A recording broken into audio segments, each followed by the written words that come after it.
Good morning, good afternoon, good evening, my people. What's going on over there? I hear that pan over there, girl. Me see you looking a bit sore right now.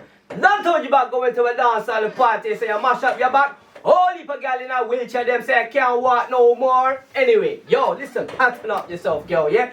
Told you about this already. Anyway, Snap Shamelski TV, got me, myself, and I hooking you up with the baddest illegal signals on your phone screen. I'm out here representing ONYX Video Recording Studio, a platform that we created together. Engineers, artists, MCs, DJs, producers, all come together as a collective. Plus 29 Bangladeshi immigrants trying to get over to the border. Still ain't coming to the team yet, but we're waiting on them. Yeah? Right now, we are going live on our very first podcast show today with our very first guest on the show, Herbie Dunnan. You don't know my bedroom. You alright? I'm gonna be a proper spot now, man. Oh, you that pan over there, sir. You alright? How you feeling today? Yeah, I'm alright, you know. You feeling good? You look here, man. Good. You look like you eat all the papaya before you come here. Yeah. Yeah, man. So how you feeling today? Feeling well? Yeah, I feel good. Yeah, you looking well, man. You looking well. You looking well. You see, looking cool, drippy and that. People over there, make sure you pick this up. See that swag there? Proper swag. You see it? Anyway, so right now we're gonna be interviewing with my man here today. We brought him all the way from the other side of London. Made a big massive journey to get over here. So thank you very much. We're very grateful to have you on this platform today as a very first guest. So tell me about yourself. Your name is? Herbie Dunnan. Herbie Dunnan. And it's a pleasure to be here. Thank you very much, sir. And I'm glad I was invited to talk about my books. Yes, of course. And about my life representing the youths around the town. Around the town there? Yeah. So, alright. So tell me where you come from then. Jamaica. Jamaica? Yeah. What part of Jamaica you from? Kingston, Jonestown, 1964. Me heard all about that place. They say, be a dangerous there. Well, it wasn't dangerous That true? not when I was there. You one of the big bad man over there, you come over here? Not when I was there. Alright, so how long you been over here, Herbie? 58 years now. 58 years, that's Yeah. a long time running. You see the whole, years. I have, yes, 58 you see the years. whole heap of stuff. Whole heap. Whole heap of stuff. Everything. Different generations. Always, yeah. Yes, changing people. You know? Yeah, that change is still gonna come, I promise you that. So tell me, how did you end up in London? What made you come over here? Well, my mom and my dad came here first Okay, in 1963. a long time ago. Yeah, and then them brought me up, me and my big sister, Yeah. and we just started going to school, enjoying myself, and doing what we have to do.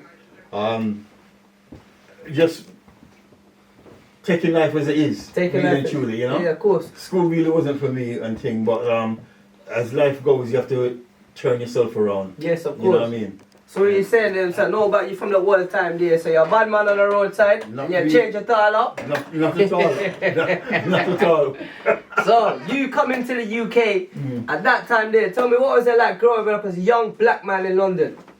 Well, you know, there's a lot of racism and thing, right? Me personally, Yeah. didn't get too much racism. Okay. You know, but I know there was a lot of racism going on, and you read and hear about it all the time. You know, but you know, for a lot of people, they've been through it themselves, but it's how you handle it as well too. Yes, You know of what I course, mean? yes. How you know? take it in? Yeah, because a lot of people make it bring them down. Yes. You know, and people start different groups and different thing and thing. Yeah, But, absolutely. you know, it's what you do with it and how you can control yourself. Yeah. And you either go loopy about it or just you know, just feeling aware and Yeah. don't do nothing. You know. Yeah, yeah, of course, of Yeah. course. And a lot of things I've developed from people taking it seriously. Yeah. You know, a lot of different groups and stuff. you Of know? course, yeah. So, within your school environment, did you have a mixture of black friends, white friends, Yeah. couple of Indians? Yeah, Yeah. What about a Bangladeshi friend? yeah, I know them Yeah. as well too. Mixture Irish, Greek, everything. The whole you know? heap of them, eh? Everything, yeah. Alright. There was a lot of mixture in Yeah. school. There. You know, sometimes even in schools now, I don't think that there's that much mixture. There's a whole heap of people, Yeah. but I don't think there's that much mixture. You know, Okay. nowadays that's what there was before, because you could spot an Irish person, you could Greek or, but nowadays all I see mainly is like Somalians, Turkish, black. Yeah. You know? Big, vast, diverse community now. Changed up. London, England, everywhere. It's all changed up now. It's good to see that the diversity, multicultural people, different ethnics come together and we've merged together, living together, hopefully in peace. But you know, so tell me, growing up in London, what kind of work did you get into and stuff? Well, when I leave school, I went college. Okay. And done engineering, sheet metal work and stuff. Okay. You know, and. Tough labour, sheet metal work. Well, you know, it wasn't really for me all them things, but I done okay in it, you know, and from where, as I said, from where that's where I met your man, Mr. Tariq. Okay, you know? We got man like Tariq behind the screens right now. You know, big camera shy, but we'll get him on there soon, hopefully. Yeah, so you know, and from there, I went to a place in Hartford, Simmons Engineering. Okay. You know, it's not there no more now. And from there, I was leading in charge and foreman. And from there, I was helping the youths. Yeah. You know, with some of them apprentices, helping them talk about even home things, not even about the work, about home of course, things. yeah. The partner I was with at the time said to me, "Why don't you get into college and learn about youngsters and?" Yes, of course. And from there, I packed in the job, went college, learned about youth work and stuff like that. And I am where I am now as a teaching assistant. Oh, so you're a teaching assistant now, yeah? Okay, so before we get to that, just want to say, whereabouts in London did you end up and you come over from Jamaica? Oh, London. I've always been in London. Okay, what part of London was you in? North London, North London, representing North London out here. Big up North London, massive. Yo, wicked. I know. and now I'm in Edmonton. Yeah, okay. Where I reside now, you know? So big Caribbean community there now. Yeah. Yes, massive. Yeah, you know. So you were saying you're a teaching assistant. Yeah. So you're working in a school environment at the moment. What's these little kids like now at the moment? What's the youth like? You know what? They were the same as everybody was the same as when we were young. Well, yes, we had. I think our parents at the time sort of had more hold on us. Yes, of really course. and truly. Yes. You know, but the kids are the same. Kids are going to be kids. Yeah, of course. You know? They're going to be the same as us, though. But it's a matter of how the parents really back them up, support us. As teaching assistants and teachers. Yeah. It's about how the parents support us. You know, because when we was younger, don't forget our parents expected a lot more of us, I think. Yeah. You know what I mean? Expectations always high as parents, of course. They expected a lot more of us. But there's social pressure in school. I remember being in school as well. It's not as hard. Sorry, it's not as easy as it looks, you know? Yeah. A lot of our parents didn't sort of go through schooling in this country, so... Yeah, that's right, yeah. The system is hard. School back home is much stricter, you know? Yes, of course, yes. Much stricter. Like, you know, if you do something and you say, like, I'll get 9 out of 10 or something, you know, your parents going to say, well, what happened to the other one?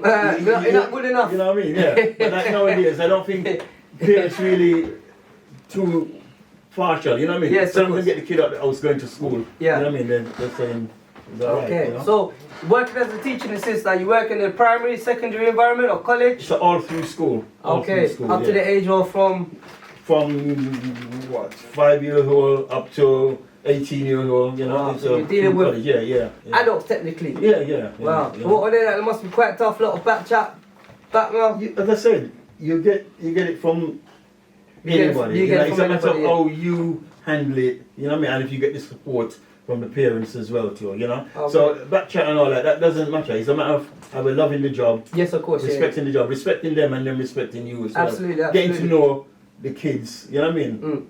And befriending them. And how long have you been doing this for now? In the present time, 17 years. 17 years? Yeah. Wow. Nearly 2 decades running. Hopefully 3, even 4, maybe even 5. As long as it takes. One day if I have kids myself, you might be teaching them something. You know, hopefully. Yeah? If they come back from school. You never know. They say, look, how bad thing now, man. Know that you teaching them that. Depends if you got your mind.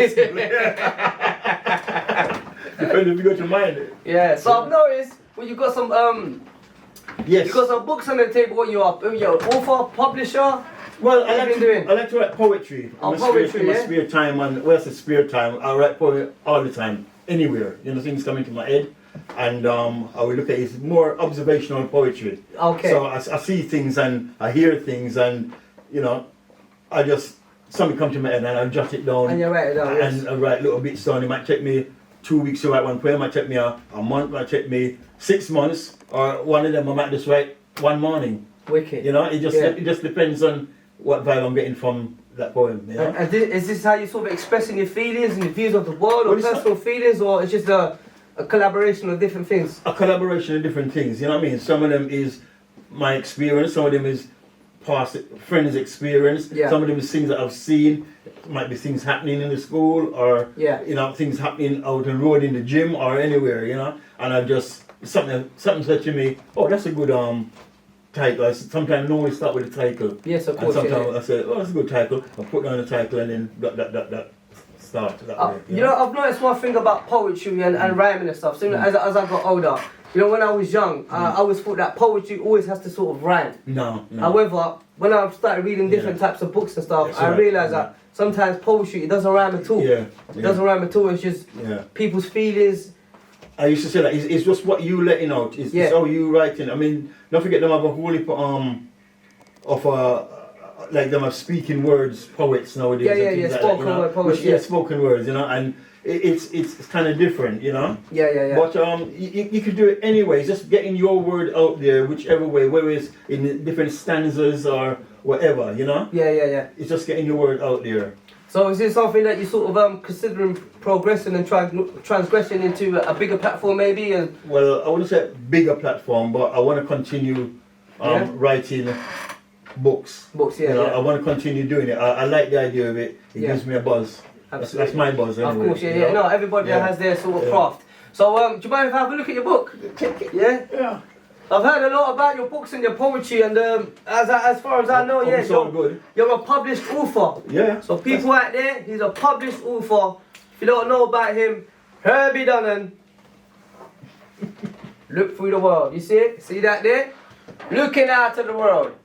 Everybody there, make sure you go grab yourself a copy. Is this available online or? And also, poems, lyrics, and thoughts. Okay.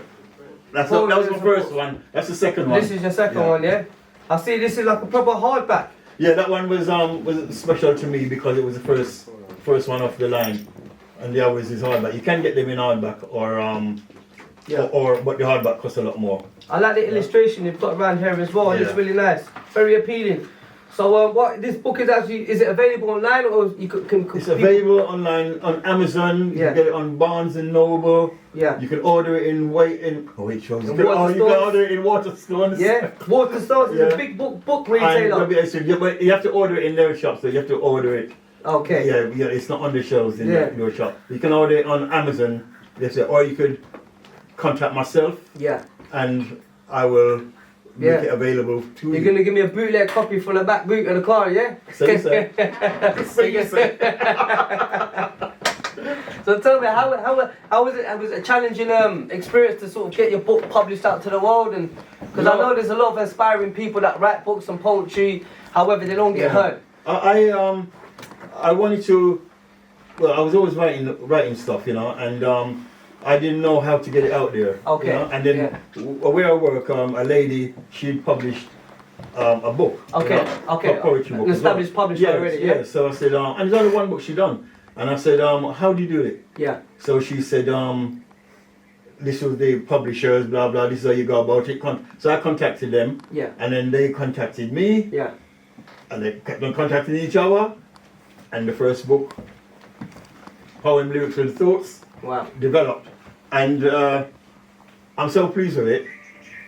And even though at first there was mistakes in that book there, I'm still making, because a lot of it I've got to edit myself, because you have to pay to get it edited. Yes, of course. Things. So I sort of edit it myself, or I might ask friends or colleagues to help me edit it, you know. And it's not going to be 100% all the time, but it's just, as long as I get the words out that I want to get out, you know, and people understand what the book is saying. But it's varied poems in there, so it could be about anything, as I said, you know. So, as this publishing deal, this book deal that you got, was it just the did you get like a contract to write, you know, like a following up book and a following to that? No, another one and it's stuff? not like that because I'm a self-publisher. Okay. You know, self-publisher. You're actually paying to get your book developed by the publishers. You know. Okay. But you do a contract with them to say how it's gonna be, what they're gonna do for you, and they have to sign it and they have to make sure that they deliver. Yes, know? of course. Yeah. And Yeah. so Yeah. on. So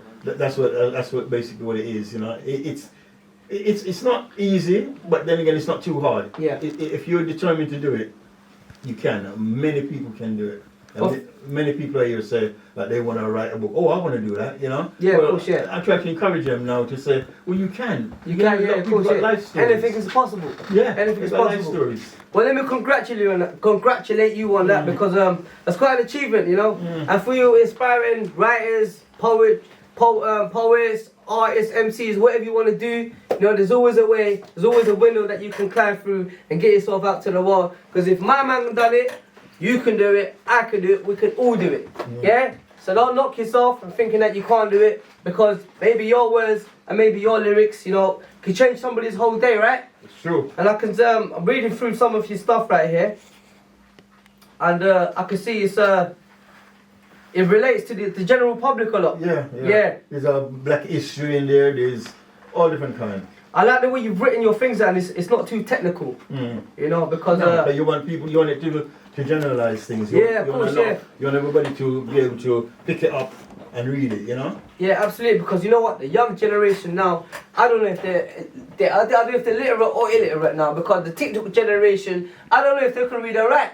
You know? No, So, they can. But they're simplifying it for can. them. I wouldn't put them down. Yeah. I would say they can, but it's just, I would say laziness comes into a lot. Yeah, and that's okay. where we come in, because we try to put the engines, start their engines, you know, to get them to doing Yes. you know, because a lot of them got it inside them.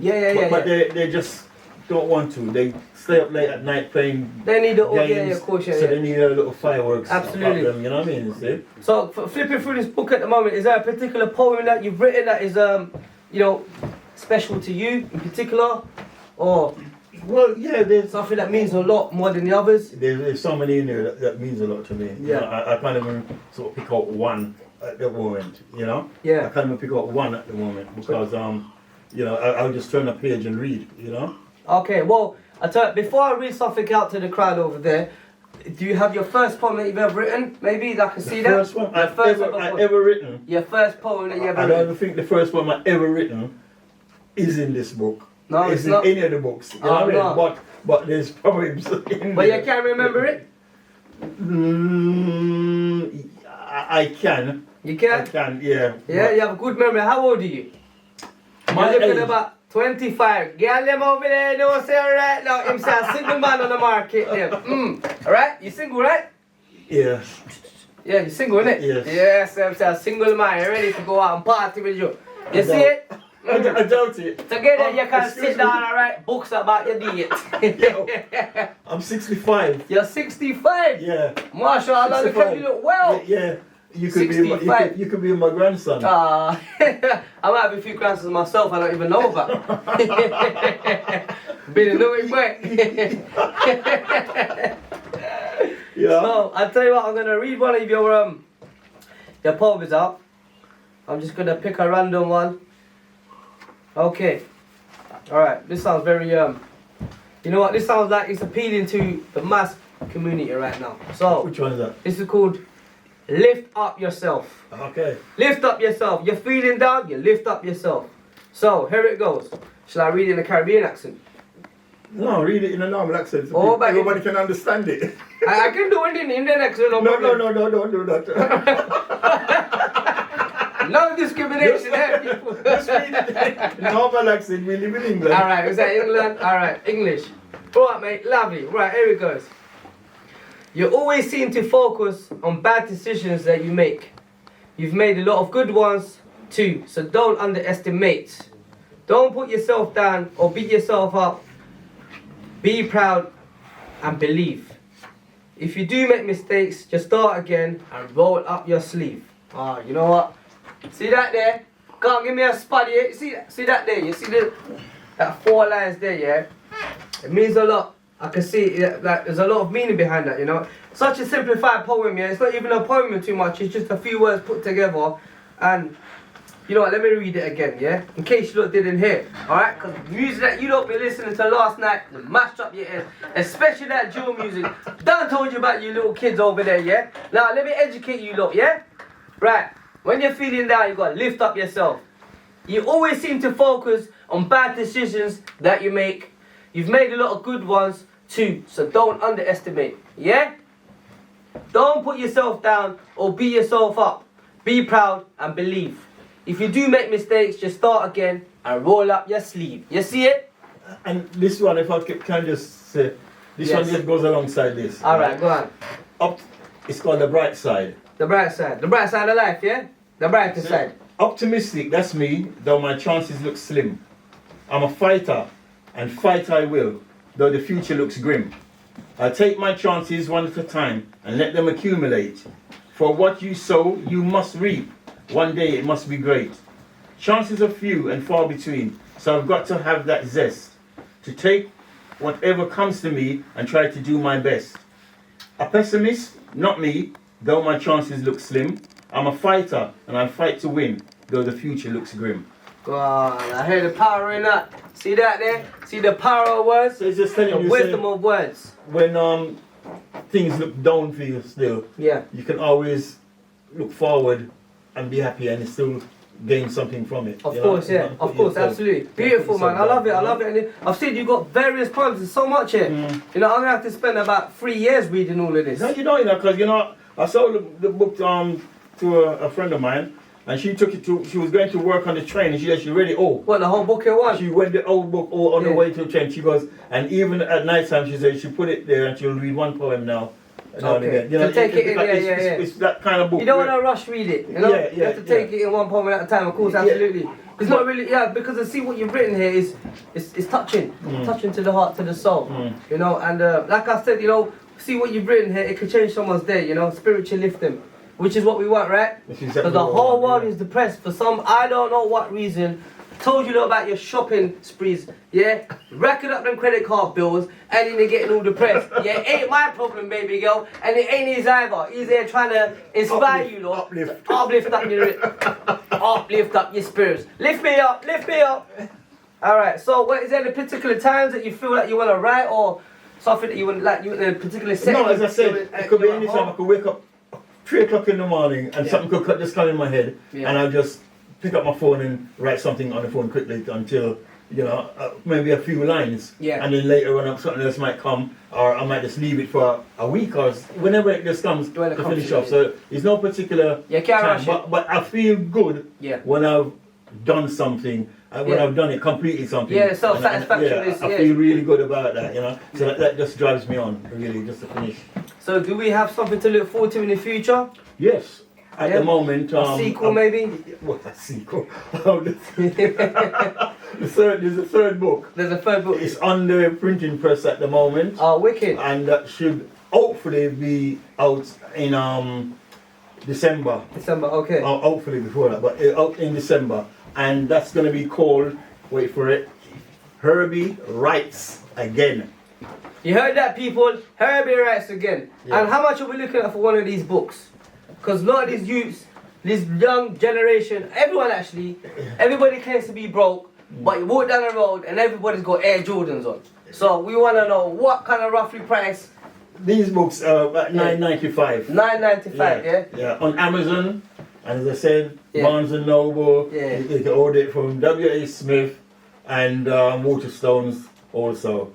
Wicked. Yeah. $9.95, yeah? Yeah.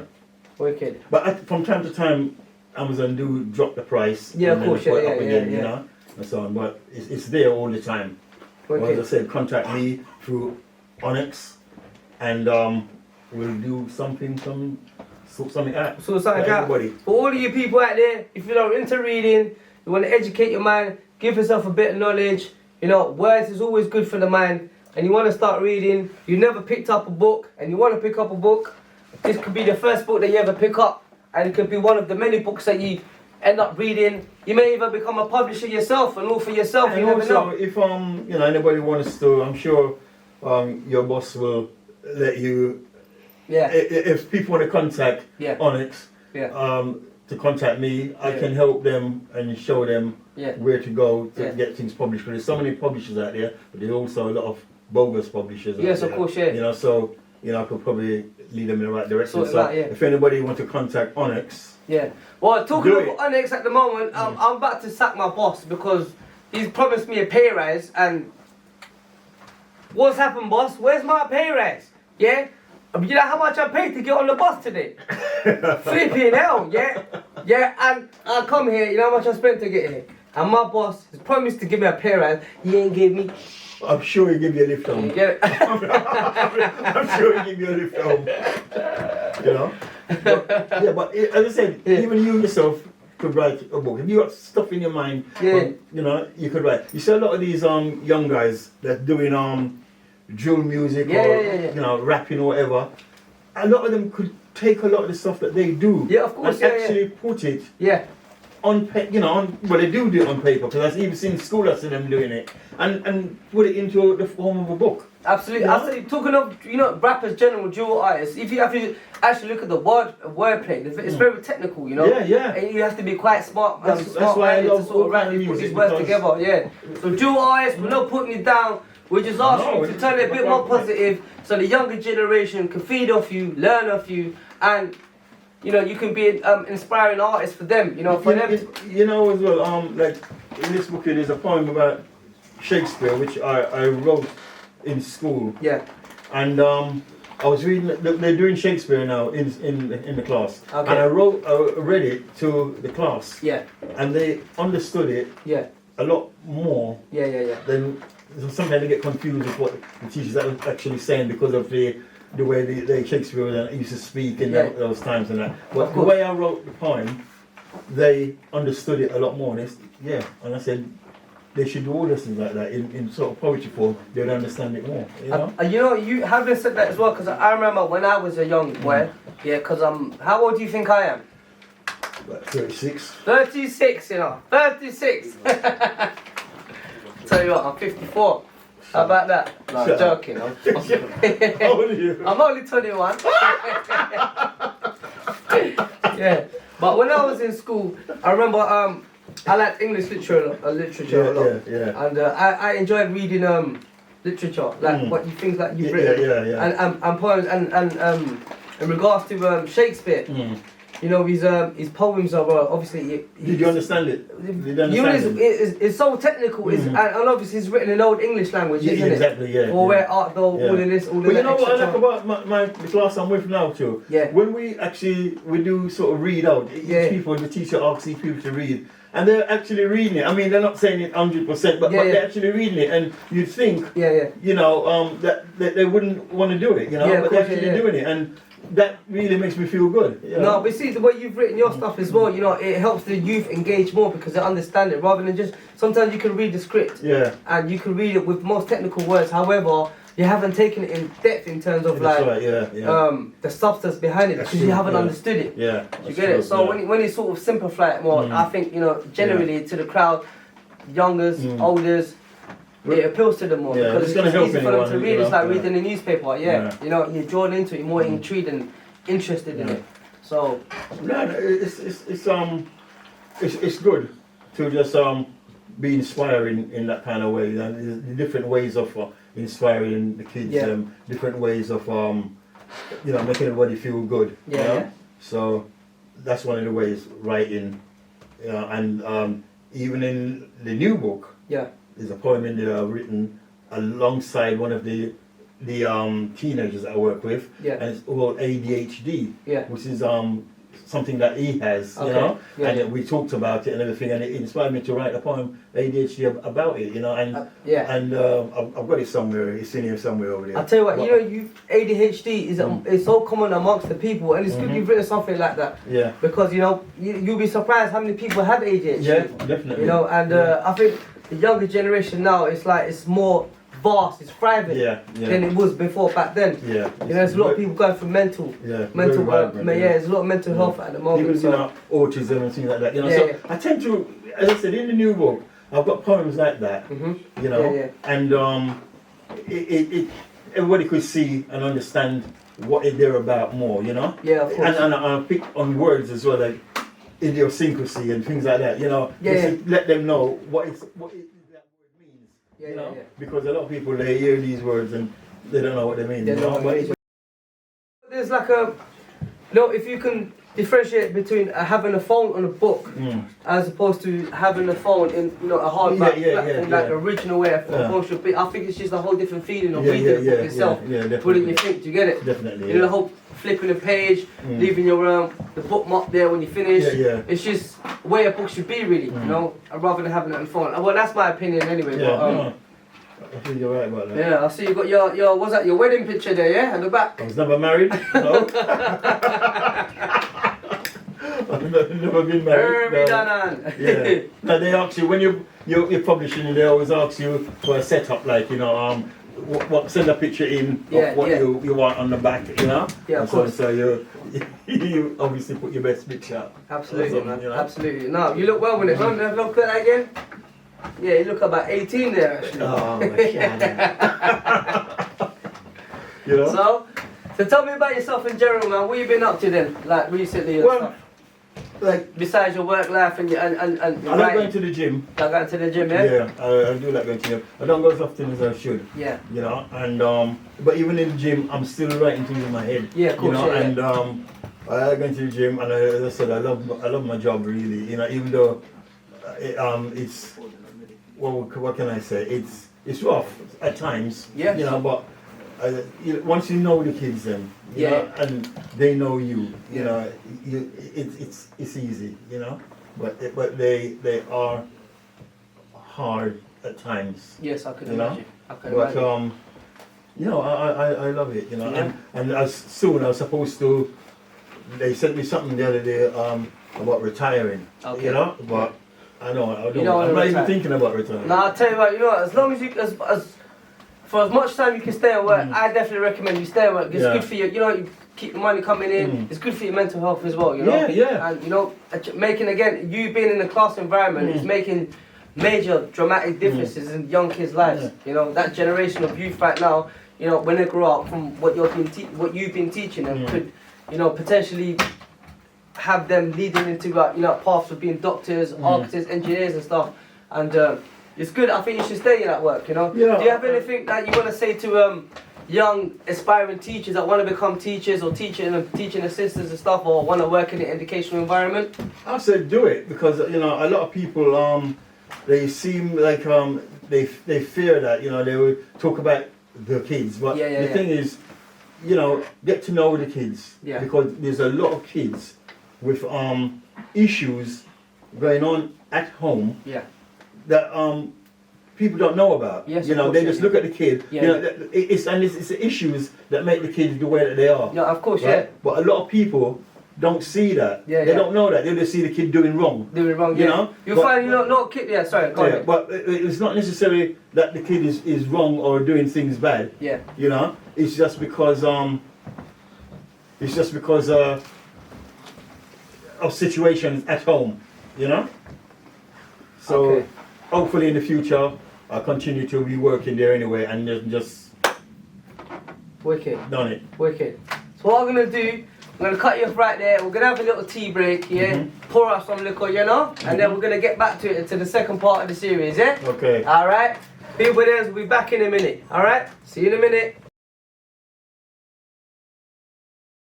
Welcome back to part 2 series of the ONYX podcast, going live and direct, coming at you again. Enough time for you girls to put on your makeup.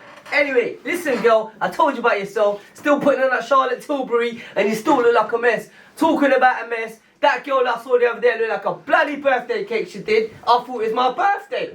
Yeah? I haven't said that. My mate, he married his bird, right, yeah?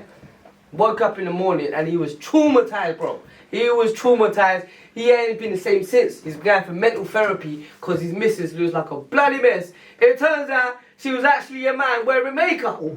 Yeah. What's that all about, mate? Flipping out. Anyway, back to what we was talking about, yeah? I want to talk about the youth them, you see. Because only by myself talk quite on the road. But them nobody in real life. So what you got to say about all the youngsters right now, growing up in all the streets and the madness, doing what they're doing, selling drugs, doing this, doing that, misbehaving, disrespecting all of them. You see it, big generals in respect on the road, and these youngsters and acknowledging that. So, big general like yourself, what have you got to say about the youth and that? General, you know. Yeah.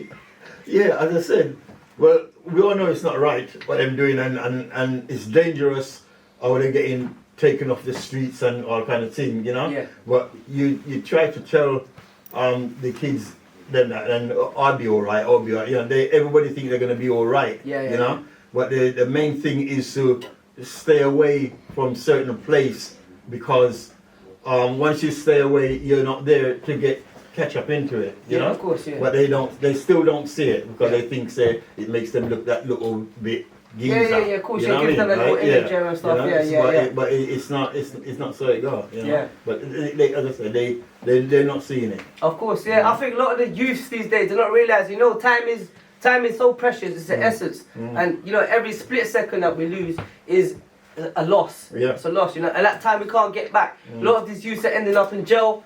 Ending up in jail and then coming out like it's something like of credibility, you know? Like they're gaining stats from it. Yeah. You know, exactly. and when they get older, they'll realise, you know, wow, all of that time that I spent in jail, I could have been doing something. Of course. Because a lot of people, they're doing stuff outside, and people they're seeing it, but the kids they just want it. Yeah, quick, everything instant, you know. Course, and that's what I notice nowadays, that everybody wants everything quick time. Yeah. But it doesn't flow that way. It doesn't don't come flow that way. Hard work and ability have to go on, you know. Yeah, of course, yeah. Hard work, of course. But they've got the ability, but they need to put the hard work in. Of course, but they don't want to put the hard work in. Some don't want to go college or anything. You know what I mean? Yes. It's them to say college. Not all the time say college still. Yeah. But just to put in grafting. Yeah. You know what I mean? In a legitimate job or position. You know, and that's what they have to do to survive, really, succeed. Of course, yes. Because you know, I think with the generation now, it's like it's very easy to get influenced into like becoming a part of a gang or a cult or a particular type of culture. Yeah. Or you feel the need of security, or maybe perhaps, or just for you to walk out on the road and you feel like you want to be a part of something. Yeah. So a lot of the youth, they choose to, and you know, like they're not forced to be. Some people are actually forced to be in gangs. You know, from things that I've heard of. That's true. No, that's true. Like that. And if they're not, they feel that that they haven't got no protection. They're on their own, you know. But what they need to do is believe in themselves. Believe in themselves, and I think like older people like myself, they try to tell them certain things. Yeah. But you know, they don't want to hear it. But we can still be on them, because the sensible ones, they will listen. Yeah. They will listen, because I've seen it work before, you know, they will listen, but I think the majority of them just want to just do their own thing, and as we said, quick money, you know. Do you think we have a lack of social funding from the government, etc., in terms of having more youth centres for kids to sort of occupy the evening time rather than be out in the streets, but be within a safe environment where they can do productive things? You know, learn something, educate themselves. Most definitely. Like what we've done here at this ONYX platform right now. Obviously, you being our first guest here as well. What we tried to do is, even myself, I was recruited to the team.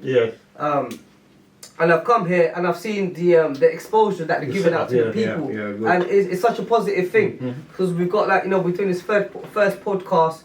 The guys that are running this thing at the moment, taking off engineers, artists off the road, producers. They're giving them courses for them to learn from scratch. People that know nothing of music or anything, just things in general. And we've got a proper professional music studio set up in the other room as well. So any of you MCs that want to come here and start making some music, you can come here. And if you ain't got the money, we can work something out with you guys, just to get you off the streets and stuff. It's not always about money, it's about, helping the youth, the young generation. And, you can maybe come here and, of course, showcase the talent. I've seen a decline, you know what I mean, like all the youth centres and things, a lot of them have been closed down. Down the road, they used to have the Florence Hayes youth centre, I don't know if you know it, and I used to work there as well, and from the closing that down, I knew that things were going to start Yeah, changing, of course, you know. yeah. And we used to get in holiday times that we used to work there. I used to get parents dropping off their kids in the morning. They knew they were safe there. Yeah, they were knew safe that there, we're yeah. looking there. We're all trained workers there, and that place shut down. Yeah. And at the moment, it's not doing anything. The building is there. It's I've just even an asked empty building, I've even asked your boss Yeah. if he couldn't fund it and open it up. We Yeah. talk to the council and open it up and make it into a studio, because they used to have a recording studio in there Yeah. as well. Yeah. So, you know, it would be a nice thing to have, you know, to have the kids come off the street again. Of course, yeah, because I remember growing up, I had a youth club. I'm actually Yeah. from Wood Green. Yeah, So when I grew up in Wood Green, there was a youth club there, Mm. a New River Sports Centre. yeah, So they had like you know, a big athletic facility Yeah, for yeah. people to go do running, yeah. and the youth centre was literally opposite it, literally within the same sort of That's precinct. right, yeah, I know that. And I would go there, and every evening I would look forward to going there because we could do so many things: play computer, Yeah. again, like you said, record music, play snooker, play football. Yeah. You know, there was a football team that was sort of built there, and we had loads of matches with other youth clubs and stuff, and it was like an exciting thing to do. Yeah. We woke up on a Sunday morning. And the thing is, when you're playing like the football, you know, against other teams, you know, Yeah. there wasn't that challenging, like, oh, I'm not going to that ends. Yeah, You know what I it mean? wasn't Because that, yeah, because no, you no, don't it say you're playing against we're the football team. against our teams. Other teams, So our area is gonna come in. Yeah. You know what I mean? Our area is gonna come. I mean, it's like, say, like when I used to go partying when I was younger, and we used to travel to Wembley, Hastings, anywhere. Yeah. You know what I mean? And you're dancing with people from that area, Yeah. and they come down here from Birmingham, and they come down dancing. Everybody's traveling now.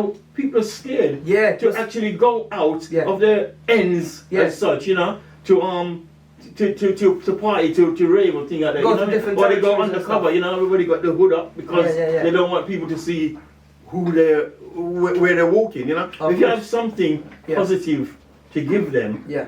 you know, and everybody's coming from different areas as well. You know, you hear the word, oh, he's a up, I'm not coming there. He's a up, I'm not coming. You know, but you don't want that. You want everybody to just mingle together. To come you know? together, merge together, you know. Yeah. You know, the amount of talent that we have on the streets, if people It's came true, together, you know, the thing, we could build a mountain. Yeah. We could build mountains of talent. And that's something that we can do through this platform. Yeah. And what we're actually trying to do at the moment is hopefully get a government funding for this place where a government will give us a particular fee, maybe perhaps, or something. Yeah. Not for us to pocket or profit from, but just to invest into the place.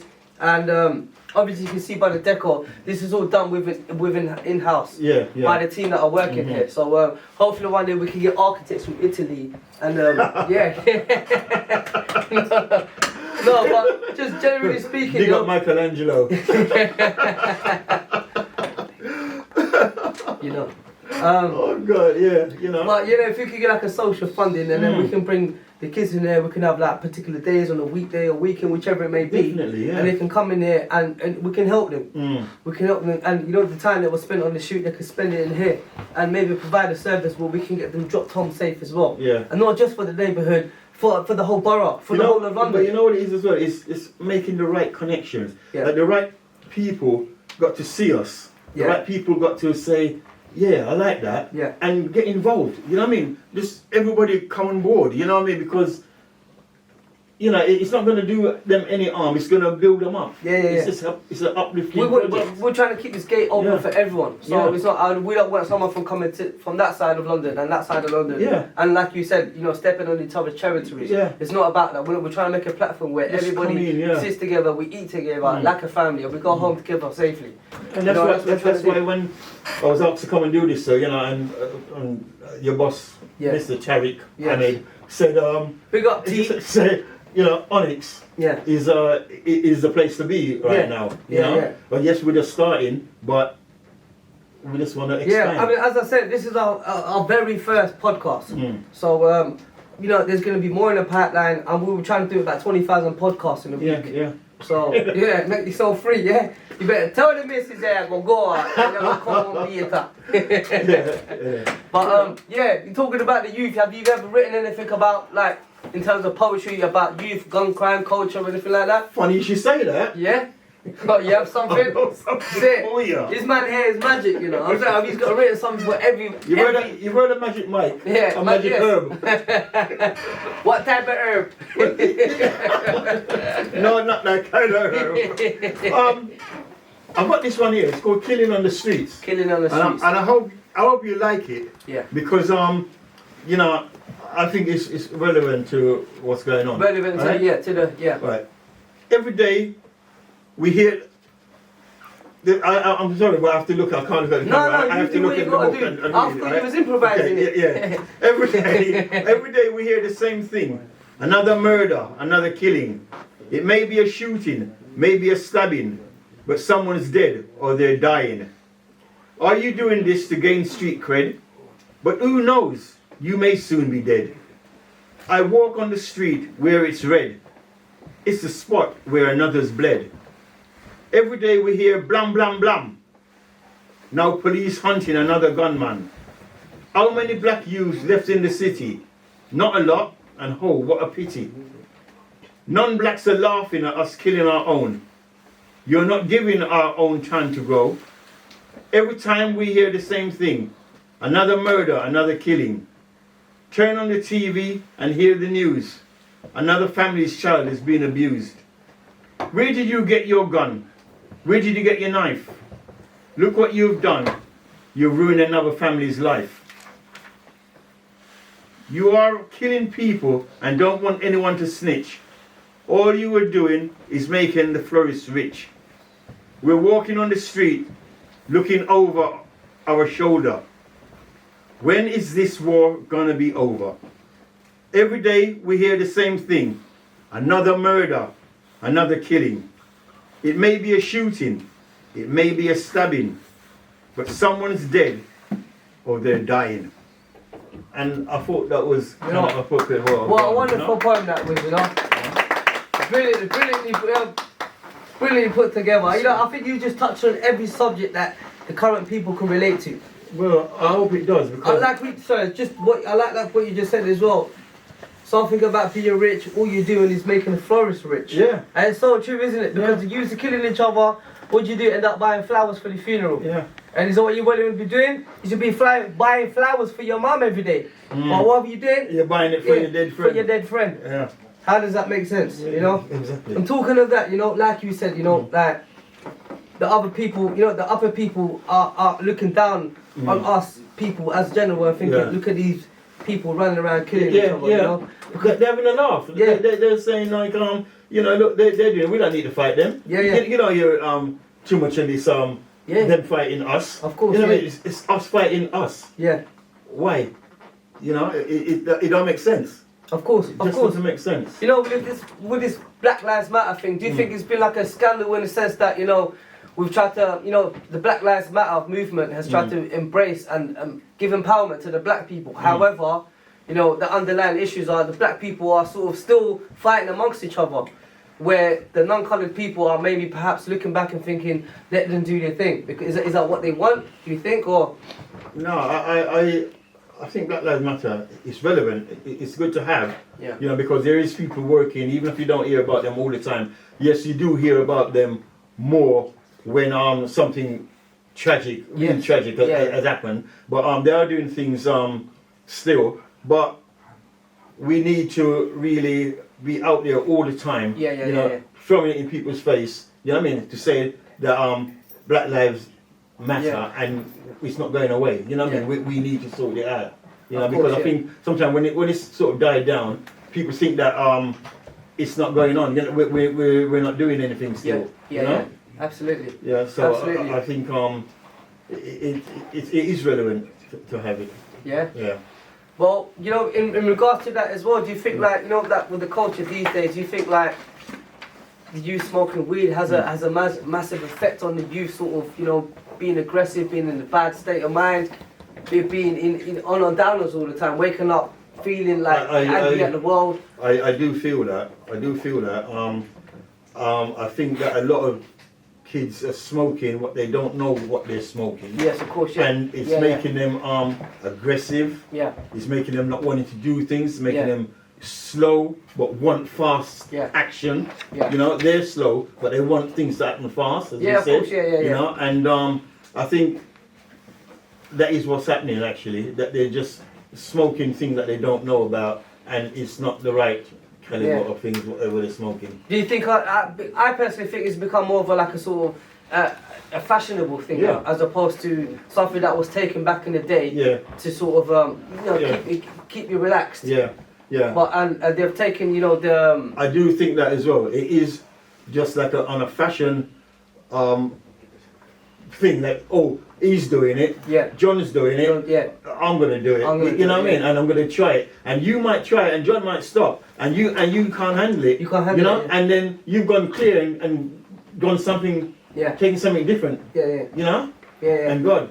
And because I've had a family member as well within the family, and he's gone through a stage in his life where he smoked so much weed, it just became a thing that it was like a necessity for him to have all the time. Yeah. Without him smoking a spliff, it's like he couldn't function. And then Which again, eventually led to him into being sort of put into like basically like a mental state. yeah, yeah. you know? And then again, as well with that, when he goes to smoke weed, where's he getting the money from? Exactly. Yeah. You know what I mean? Exactly. Yeah. You know, and it's tragic. Yeah. Because you say they get into a mental situation Yeah. where they just put them in a mental home. Yeah, of course, yeah. They put And them you know what mental- happens in mental homes? Yeah. Like they keep you even more sedated. Yeah, They turn you yeah. into more of a vegetable than Yeah. you already are. Yeah. Yeah. So, it's. But you can't, as I say, we could talk about it, but we need to have a lot more forums, and talk about these things, Yeah. and drag these young people in there. And I think the only way to do it is have like a place like Onyx, Yeah. right, where they could come, we could talk to them about it as Yeah, well, of course, yeah, like a youth centres where they could have little seminars, Yeah, talk about to the ones, because all the ones that's going there, they're all smoking it. Yeah, you know what I yeah, mean, yeah, right? We talk to them as well in there while they're in there. Yeah.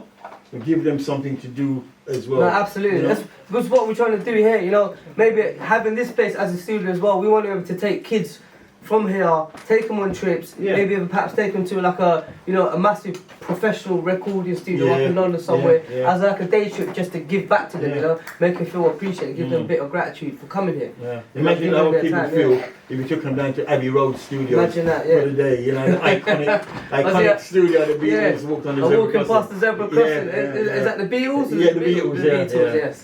The Beatles. Imagine that. Yeah. Imagine 5 guys in hoods. Well, I think that'll work. Yeah, that'll work. and then you take the picture and you show that picture as well, I tell you that. No, that's wicked, Yeah, man. but- Yeah, man. So, I think things will change anyway, Yeah. but I don't know how many people's gonna die, yeah. or our mothers have to cry Yes. before it all Yeah.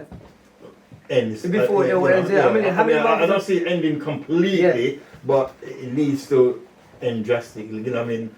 Have a drastic Yes, of course, yeah. slow down. You know what I mean?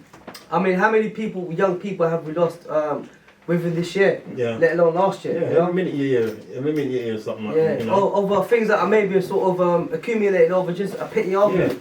And I'm sure there's substances of or contents of people smoking weed that is eventually from this to that Yeah. and eventually led into someone dying. Drug related. Yeah, kind of it's thing. turned into a It's not just bloodbath. an argument about you and my girl or this and that. It's not that. Yeah. It's all drugs related. You know? Do people still argue about girls anymore? I don't know. That romance has they gone out do. the window. I don't think they do. I think if they do, They're fighting that's about because, the that's street. because they're under the Yeah. influence. You know what I mean? Lot of That's people- why.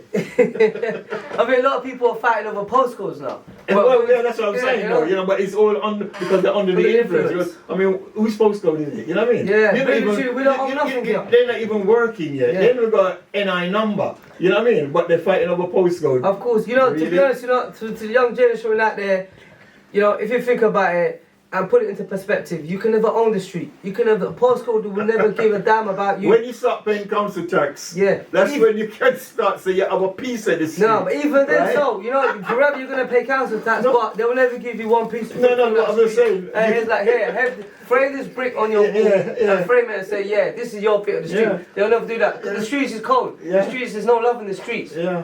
And I think the young generation have had this misunderstood perception of, let me represent this corner and I represent that corner. Yeah. And in the end it means nothing. I don't know what that's all about. It means you know, nothing. I don't know what it's all about. It's just silliness. But I'd like to really ask a young person, but you know, when you do ask them about this thing, they haven't got nothing to say. Of course, yeah. Honestly, they haven't got nothing to say. Yeah. You know, to tell you why you worried about this ends and you know, I've even said to kids, well, we'll say, where do you come from?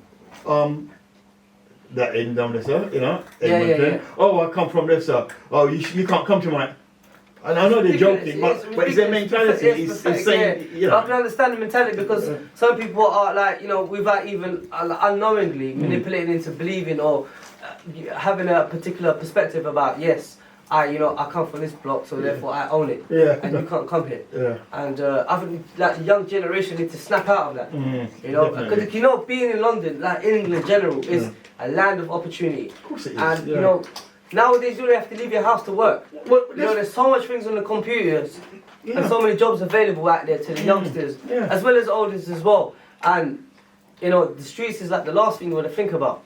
Literally, it's the last thing you don't want to think about. There's a lot of entrepreneurs in that. Yeah. And I give them that, you know, I'll clap to them. But the thing is, there's a lot of people who can still do the same thing, but they don't want to put in the work. The entrepreneurs put in the work, you know. You see? I mean, entrepreneurs like the man who runs this joint, you know, Mr. Tariq.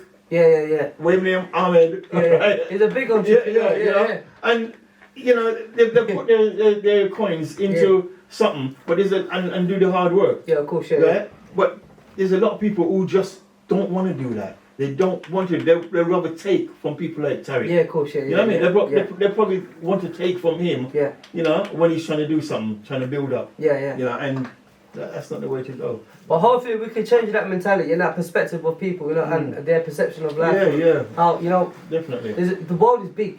You know, I tell my friends a lot. You know, if you can't afford to save up $1 million, save up 1,000. If you can't save up 1,000, save up 100. Yeah. You know, if you're not working, save up a tenner. Yeah. You know, put a tenner together. At the end of the month, you have 40, 50 quid. You buy yourself a new pair of trainers. Yeah. Rather than going out there and smoking a bag of weed. Yeah. Which is, you know, ultimately going to lead into nothing. But don't forget, they're probably getting the weed because they're selling it with somebody, and it's the person selling it for them. Yeah. They're getting it from them. Of course, you know, and. That, you know, the selling and I'm selling for him. All you're doing is making the person that's running you rich. Of course, and you're always going to be a runner. Yeah, exactly. He's going to be a runner. You know. Yeah. And we need to change that mentality of people, and you know, hopefully, man, this production that we set up here, obviously you being here as well. Well, what do you think of the place there? Is it nice? I think it's very good. Yeah. I think it's very good. It's a little bit cold, but it's very.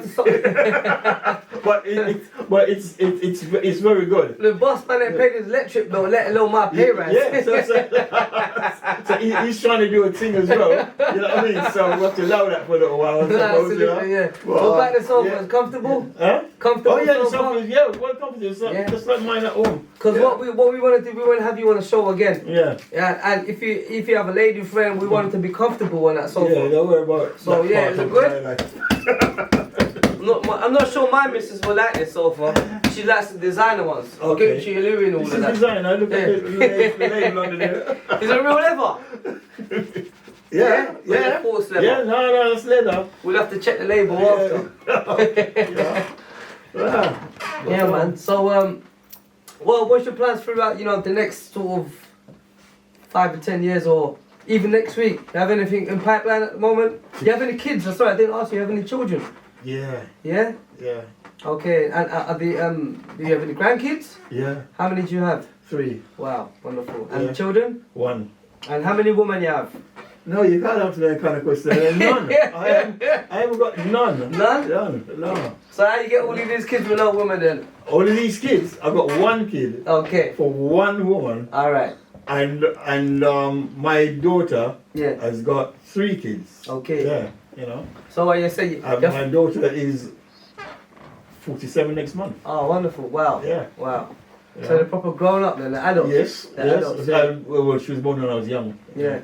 You know. So obviously, leading up to Christmas and stuff, are you like where do you sort of situate your Myself. events? Where do you host it? Myself. Like your Christmas, yeah. Myself, I host it in my yard by myself. Okay. Yeah. So I don't really need to mix with people, really and truly. Okay. You know, sometimes, as Mum used to say, better be alone than in bad company. Yes, of course. Sometimes I could be happier on my own. You know what I mean? That's real. it's a very important saying. Learn to love yourself before you learn to love others. Yeah. And that way you'll find sometimes your own company is the best company. Yeah. And you don't need all of these attachments to you in life.